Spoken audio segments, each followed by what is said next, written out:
Tonight, it's a brand new edition of AEW Dynamite on TBS, and of course, being Halloween week, it means it's time for the special Fright Night edition of AEW Dynamite, of course, not only on TBS, but also streaming live on Max.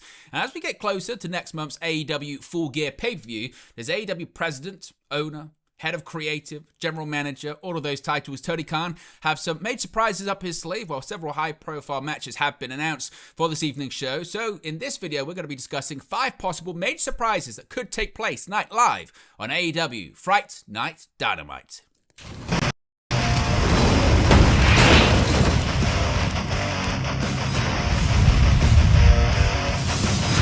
Hey guys, welcome back to Wrestling News 365. Hope everyone is doing very well. As always, there are plenty of stories to get into in the world of professional wrestling. And tonight is a brand new edition of AEW Dynamite on TBS and also streaming live on Max. The show is set to emanate from Edinburgh, Texas at the Burt Ogden Arena. And several high-profile matches and segments have been already announced for the show. So could we be getting some major surprises in the form of some twists and turns from AEW President Tony Khan? Let's get into 5 possible major surprises that could take place tonight live on the Fright Night edition of Dynamite, beginning with a family summit. The Don Callis family, to be specific, is going to be having a summit this evening because I don't know if you've been noticing recently, tensions have been rising, and to say that you could cut the tension with a knife is an understatement. For weeks, the tension between AEW Unified Champion Kazuchika Okada, arguably the crown jewel of the Don Callis family, and the IWGP World Heavyweight Champion Konosuke Takeshita, has transitioned into what could be described as a full-blown firestorm, despite Don Callis' best efforts to get the two champions to get along.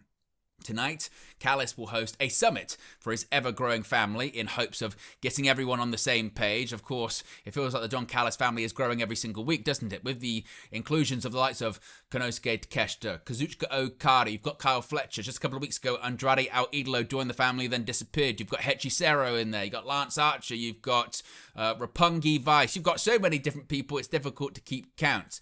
Now, the big question is, will the patriarch of the Don Callis family, Don Callis himself, be able to get Okada and Takeshita to bury the hatchet, or will the growing hatred between the Alpha and the Rainmaker threaten to tear the Don Callis family apart? Now, this is really interesting, isn't it? Because sometimes these summits can kind of go nowhere, and I think the most likely scenario is that we're not going to probably get a massive angle here. I think the most likely outcome is more tension, maybe there might be a match is maybe made for the upcoming Full Gear pay-per-view. Maybe it's AEW Unified Championship versus IWGP World Heavyweight Championship, and maybe that, in a way, gets Kazuchika Okada back in New Japan, and that's your main event for Wrestle Kingdom next year, is maybe Okada versus Takeshita inside the Tokyo Dome. Maybe it's Okada versus Tanahashi one final time inside the Tokyo Dome for the IWGP World Heavyweight Championship. Maybe that's the direction that they're going in.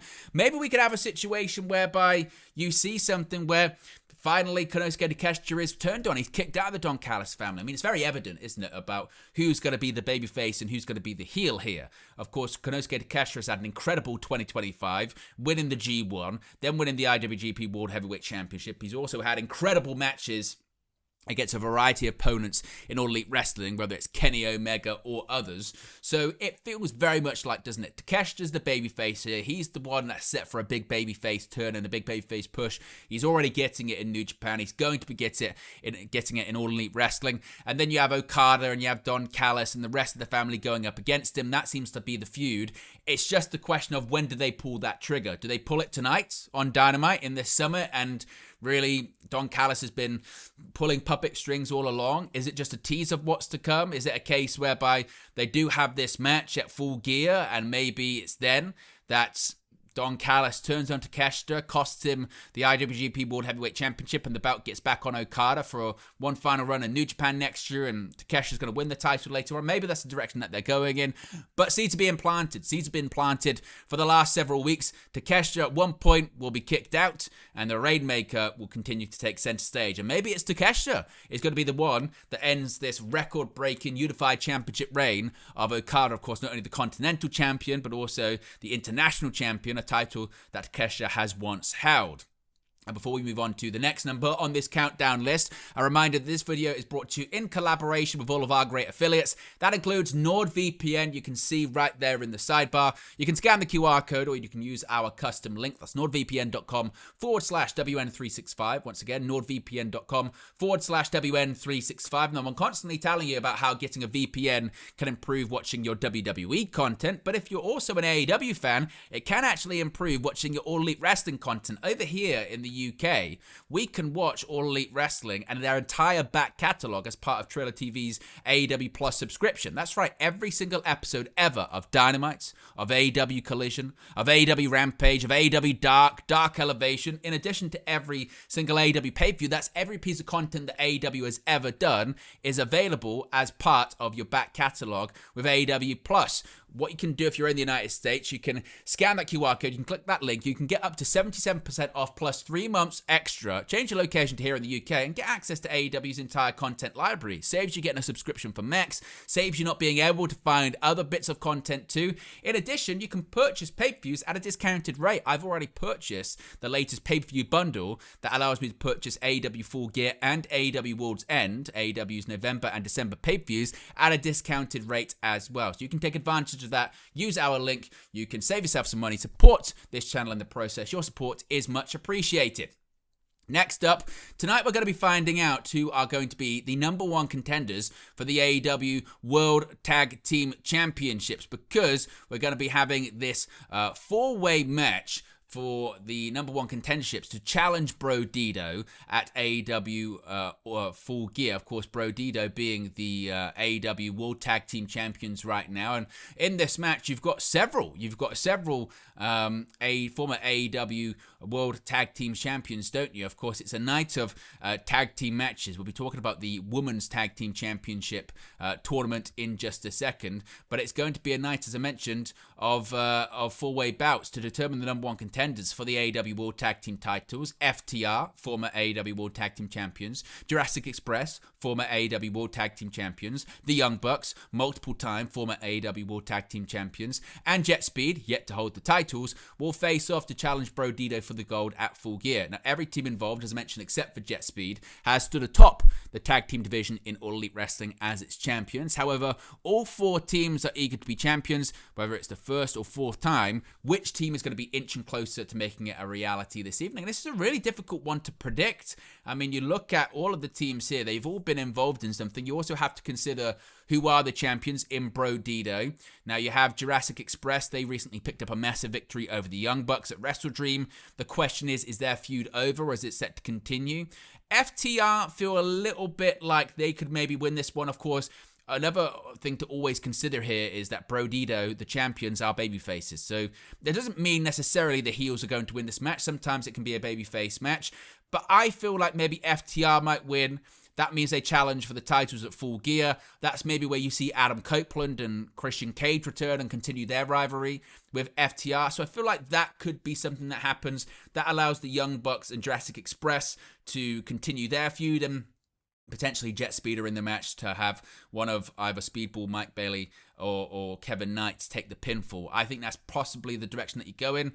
Or you have a situation whereby you have a bit of a screwy finish and you have Bro Dido defending against both the Young Bucks and Jurassic Express at AEW Full Gear. That could be the direction that they go in. But I think my prediction is that it's going to be FTR. You get a standard heel versus babyface tag team match. And then that lays the foundation, as I mentioned, for Cope and Christian to return at AEW Full Gear. And you continue the Jurassic Express and Young Bucks storyline as well. Next up, that could possibly happen. Well, we know one thing is certainly going to happen. It's going to be officially the beginning of the AEW Women's Tag Team Championship Tournament. Yes, it's going to be a historic evening, to say the least, as we get closer and closer to crowning the inaugural champions. The AEW Women's World Tag Team Championship Tournament officially kicks off this evening with a quarterfinal match as Queen Aminata and Jamie Hayter take on the Sisters of Sin, that being Julia Hart and Sky Blue. Last week, Hayter and Aminata won a four-way tag team match to earn the right to choose their opponents for the first round of the tournament. The Triangle of Madness has been a repeated thorn in Hayter and Aminata's sides for months, and they're looking to gain some revenge and advance to the tournament at the same time. Now, this is going to be a really interesting one as to who faces off and who goes where.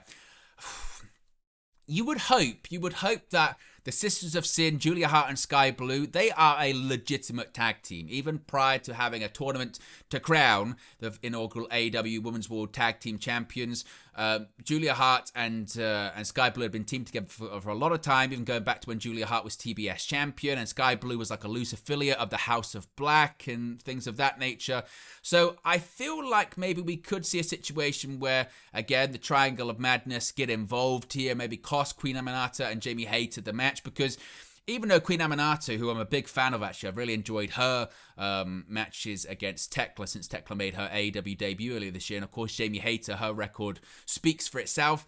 They're not really a tag team. Now, of course, you don't necessarily have to be a tag team to be AEW World Tag Team Champions. Just look at Brodido. It felt like a thrown together tag team. Of course, they're friends legitimately outside the ring for quite some time, but it felt a bit like a thrown together team, but then got popular, and next thing you know, they're the current AEW World Tag Team Champions. We could see a similar situation with Queen Aminata and Jamie Hayter, even though they're not an official tag team. They have been teaming together for a bit as part of their rivalry with the Triangle of Madness, so maybe that is going to be the case, but I think Julia Hart and Sky Blue win. Tekla gets involved, and I think that involves Julia Hart and Sky Blue getting the victory, and I think they advance. And I wouldn't mind actually seeing them become the inaugural AEW Women's World Tag Team Champions, or at least going far in the tournament, to say the least.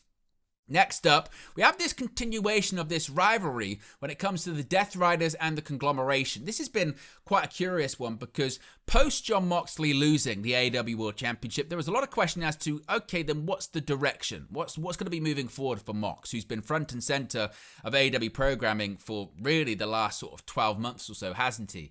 And initially, it was this feud of Darby Allin, and that's actually evolved now into not only Moxley versus Darby, but actually the Death Riders actually facing off against Darby and his backup in the form of the Conglomeration. Now, there's nothing more frightening, I guess, than a dash of death, and the Death Riders are bringing it to Dynamite with their members active in not just one, but two matches on the card. Now, the rivalry between the Conglomeration and the Death Riders, as Jon Moxley goes one-on-one with Kyle O'Reilly, is actually a rematch from last week. The match last week previously ended in a disqualification when Moxley opted to punch the referee rather than fight his way out of Kyle O'Reilly's submission. Therefore, O'Reilly actually won the match, but it wasn't really a real victory, even though it goes down on the record book as a win. Now, this cheap shot was the latest in this sort of growing trend of Moxley taking the cowardly route out when he doesn't have his stablemates in his corner. Of course, he quit against Darby Allin at AEW Wrestle Dream. Of course, he was forced to submit against Hangman Page at AEW All in Texas.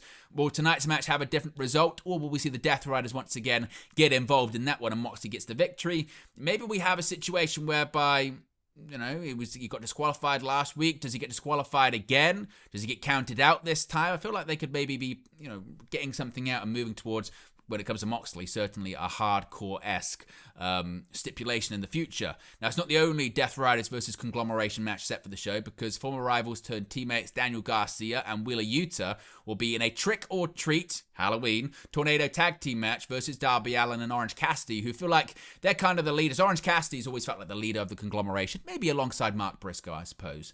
And also Darby Allin now has aligned himself with that faction in their rivalry with the Death Riders. Now, of course, being a Tornado Tag Team match, that means anything goes. I expect craziness, expect Darby Allin to do nut stuff. And also, I think you probably see a situation whereby, because anything goes and anything can happen, there aren't really any tags or anything like that happen. Everyone's legal at the same time. I think maybe you see a bit of an all-out brawl. You see more of the Death Riders and the Conglomeration facing off, and maybe that leads to a future Blood and Guts match, or something like that could potentially happen, I think, at some point. So I wouldn't be surprised. Death Riders versus Conglomeration.